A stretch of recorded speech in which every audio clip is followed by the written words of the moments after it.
Syd Barrett's final words to Pink Floyd were haunting and impossible to understand.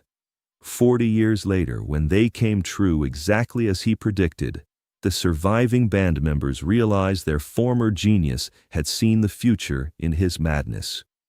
It was April 1975, during what would become Syd Barrett's final visit to Abbey Road Studios, where Pink Floyd was recording their album, Wish You Were Here. The timing was both tragic and deeply ironic.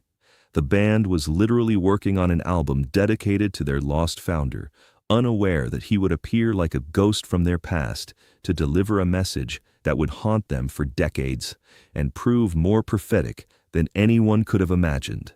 David Gilmour was the first to spot him in the studio corridor during the late afternoon recording session. At first glance, Gilmour didn't recognize the figure standing near the control room door, staring at the walls with an expression of profound detachment from the bustling activity around him. The man was completely bald, his once wild dark hair completely gone, and his eyes held a distant, otherworldly quality that was both deeply unsettling and strangely peaceful, as if he was seeing things that existed beyond the visible world. He wore an old brown coat that hung loosely on his thin frame, and he moved with the slow, deliberate movements of someone who existed in a completely different reality from everyone around him. His physical transformation was shocking. The charismatic, energetic young man who had once commanded stages and inspired audiences had been replaced by someone who seemed to have retreated so far into his own mind that he barely maintained a connection with the external world. When Gilmour finally realized he was looking at Syd Barrett, the shock was overwhelming and emotionally devastating. This was not the charismatic, brilliant young man who had founded Pink Floyd and written their early masterpieces like Interstellar Overdrive and Astronomy Domine. This was someone who had been fundamentally changed by years of severe mental illness, extensive drug abuse, and complete isolation from the world that had once celebrated his genius and creativity. Roger Waters, Nick Mason, and Richard Wright were equally stunned when they encountered their former bandmate in the studio. The reunion was awkward and heartbreaking, filled with long, uncomfortable silences and careful attempts at normal conversation that only highlighted how far Syd had drifted from his former self and the shared experiences that had once bound them together as creative collaborators and friends. He seemed to recognize them on some level, but his responses were often delayed and cryptic, as if he was translating thoughts from some internal language that only he understood. When they asked him about his current activities or his well-being, his answers would drift into abstract concepts and symbolic imagery that made little sense in the context of normal conversation. For most of the visit, which lasted several hours, Syd remained quietly in the background, occasionally making strange comments that seemed completely disconnected from the conversations happening around him. The band members tried desperately to include him, asking about his life, his music, and his memories of their shared past, but his answers were vague and often completely incomprehensible, as if he was speaking from a dimension where different rules of communication applied. It was clear to everyone present that the brilliant mind that had created groundbreaking songs and conceptual frameworks was now operating on a completely different level, processing reality through filters that had been fundamentally altered by his psychological breakdown.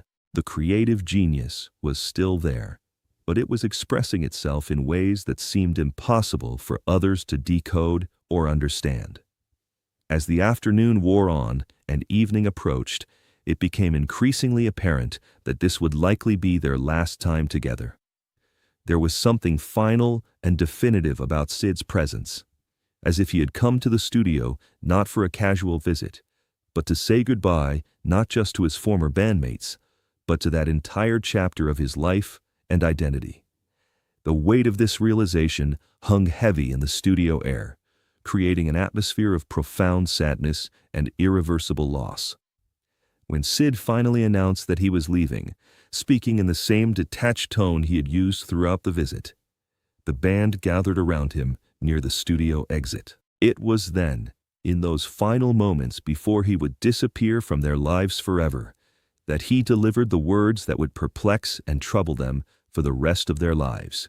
Words that seemed to come from a place beyond normal human understanding, looking directly at David Gilmour with eyes that seemed to pierce through time itself and see things that existed far beyond the present moment.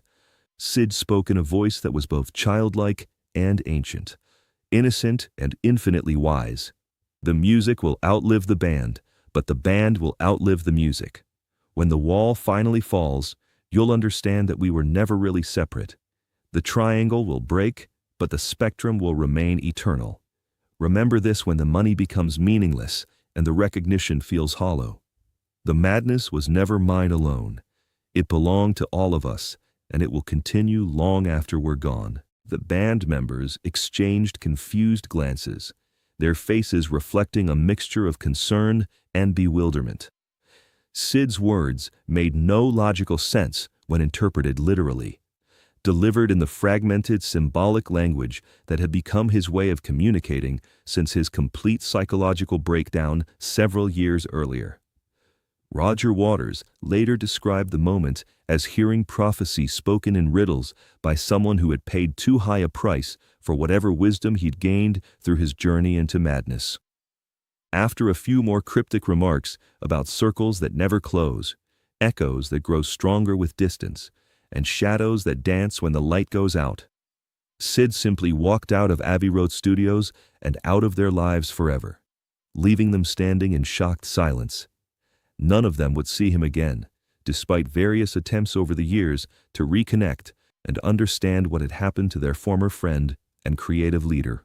He returned to his childhood home in Cambridge, where he would live in virtual isolation until his death in 2006. Occasionally emerging to buy art supplies or groceries, but otherwise maintaining complete separation from the music world and the fame that his early work had generated. His family protected his privacy fiercely, understanding that any public attention would only cause him distress and potentially worsen his fragile mental state. For decades, the surviving band members would occasionally discuss Syd's final words during private conversations, trying to decipher what he might have meant and whether there was any deeper significance behind what seemed like the disconnected ramblings of a brilliant mind that had been irreparably damaged by mental illness and chemical excess. Roger Waters was initially convinced that they were simply the random utterances of a damaged mind, the meaningless output of cognitive processes that had been fundamentally disrupted by years of psychological trauma. David Gilmour, however, felt there was something deeper and more intentional behind them, a sense that Syd had been trying to communicate something important despite his obvious difficulties with normal expression. Nick Mason and Richard Wright remained uncertain about the significance of the encounter, but all of them were profoundly affected by the strange intensity with which Syd had delivered his parting message.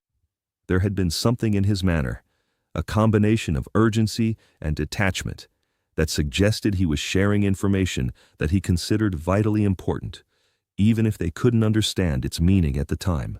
As the years passed and Pink Floyd achieved unprecedented global success, Syd's words seemed to fade into the background of their incredible journey. They became the most successful progressive rock band in history, selling hundreds of millions of records and performing to audiences that earlier musicians could never have imagined. Their albums became cultural touchstones, their concerts became legendary events, and their influence on music became immeasurable. But by the early 1980s, cracks began appearing in the band's structure. Roger Waters' increasing control over the creative process led to mounting tensions with the other members. His vision for Pink Floyd had become increasingly personal and political, often conflicting with the musical directions that Gilmour, Mason, and Wright wanted to explore. The collaboration that had once defined their greatest achievements was being replaced by power struggles and artistic disagreements. The breaking point came during the recording and promotion of the final cut in 1983, which was essentially a Roger Waters solo album released under the Pink Floyd name. The other band members found themselves sidelined, with Richard Wright effectively fired from the band, and Gilmour and Mason relegated to supporting roles in Waters' increasingly personal artistic vision. In 1985, Roger Waters made the shocking announcement that he was leaving Pink Floyd and expected the band to dissolve without him. He believed, as he stated in interviews, that Pink Floyd without his creative leadership would be meaningless, a spent force with no artistic validity. In his mind, he was Pink Floyd's primary creative force, and without him, the band should cease to exist. This was when the first part of Syd's prophecy began to make eerie sense. The music will outlive the band, but the band will outlive the music. While Waters expected his departure to end Pink Floyd, Gilmour, Mason, and Wright decided to continue without him. The resulting legal battle was bitter and public, with Waters claiming ownership of the Pink Floyd name and concept. The irony was profound. Waters believed that the music, meaning his creative contributions, was more important than the band itself. But the remaining members proved that the band identity could survive, and even thrive, without any single member's musical contributions. Pink Floyd continued to tour and record successfully throughout the late 1980s and 1990s, proving that the collective identity was stronger than any individual artistic vision. The second part of Syd's prophecy, when the wall finally falls, you'll understand that we were never really separate, would take longer to reveal its meaning. For years, the division between Waters and the rest of Pink Floyd seemed permanent and irreversible. Legal disputes continued throughout the 1980s and 1990s, with both sides maintaining their positions and showing little interest in reconciliation. However, the event that would finally illuminate this part of Syd's prediction came in 1989, with the fall of the Berlin Wall. Roger Waters organized a massive concert performance of The Wall, at the site where the Berlin Wall had stood, featuring guest artists and an elaborate stage production. The symbolic connection was unmistakable. Physical walls, emotional walls, and the barriers between people were all interconnected themes. But the deeper meaning became clear in 2005 during the Live 8 concert at Hyde Park. For the first time in over 20 years, all four surviving members of Pink Floyd, Waters, Gilmour, Mason, and Wright, performed together on the same stage. The reunion was brief, lasting only about 20 minutes, but it represented a healing of wounds that had seemed impossible to repair. During this performance, many observers noted that despite decades of separation and bitter disputes, the four musicians fell back into their collaborative chemistry almost immediately. Their individual musical personalities blended seamlessly, creating the distinctive Pink Floyd sound that had made them legendary. In that moment, it became clear that their musical connection transcended their personal conflicts. They truly were never really separate at the deepest artistic level. The triangle that Syd mentioned in his prophecy seemed to represent the geometric stability that the band had lost with his departure and Waters' later exit. Pink Floyd had originally been built on the creative tension between multiple strong personalities, but various departures and power struggles had disrupted this balance.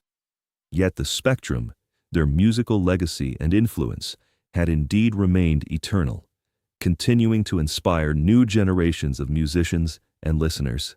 The final element of Syd's prophecy, about money becoming meaningless and recognition feeling hollow, would manifest in different ways for each surviving member. By the 2000s, all of them had achieved wealth beyond their wildest early dreams and received virtually every form of recognition that the music industry could offer. Yet interviews from this period reveal a common theme. Their greatest satisfaction came not from financial success or critical acclaim, but from the knowledge that their music had touched people's lives in meaningful ways. David Gilmour, in particular, would speak in later interviews about how the commercial success of Pink Floyd sometimes felt disconnected from the creative satisfaction he sought. Despite selling over 250 million records and being consistently ranked among the greatest guitarists of all time, he often expressed more pride in individual moments of musical connection, with audiences, with his bandmates, or with the music itself, than in sales figures or industry awards. When Syd Barrett died on July 7, 2006, the surviving members of Pink Floyd gathered to remember their lost friend and founder. It was during the conversations at his memorial service that they began to fully appreciate the prophetic nature of his final words to them. Roger Waters would later say that Syd's parting message had captured the essential truth about what we were and what we would become, with an accuracy that seemed impossible given his mental state at the time. The realization that Syd's seemingly nonsensical words had contained such profound insight into their future was both comforting and deeply unsettling. It suggested that his mental breakdown, rather than simply destroying his genius, had perhaps given him access to perceptions that were unavailable to minds operating within normal parameters. His madness, rather than being purely destructive, had become a kind of visionary state that allowed him to see patterns and connections that others missed.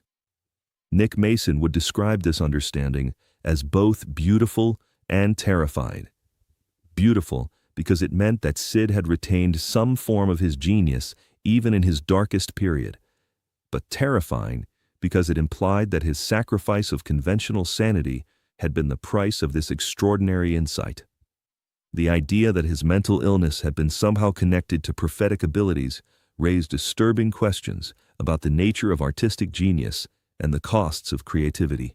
The surviving band members came to view Syd's final words not as the rambling of a damaged mind, but as a gift from someone who had seen further into the future than should have been possible.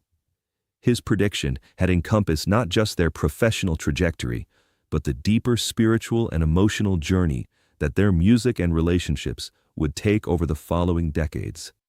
In retrospect, Syd Barrett's final words to Pink Floyd revealed themselves to be one of the most accurate and profound predictions in rock music history. They demonstrated that even in his apparent madness, or perhaps because of it, he had retained an understanding of human nature and artistic truth that transcended normal perception.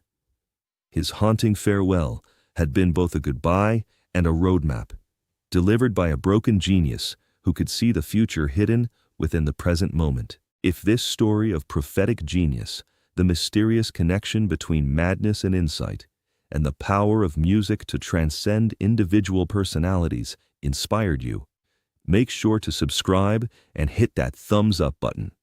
Share this video with anyone who believes that artistic truth can emerge from the most unlikely sources, and that sometimes the most profound wisdom comes from those who have paid the highest price for their vision. Have you ever experienced a moment when someone's seemingly impossible prediction came true years later? Let us know in the comments, and don't forget to ring that notification bell for more incredible stories about the mysterious connections between creativity, prophecy, and the price of genius.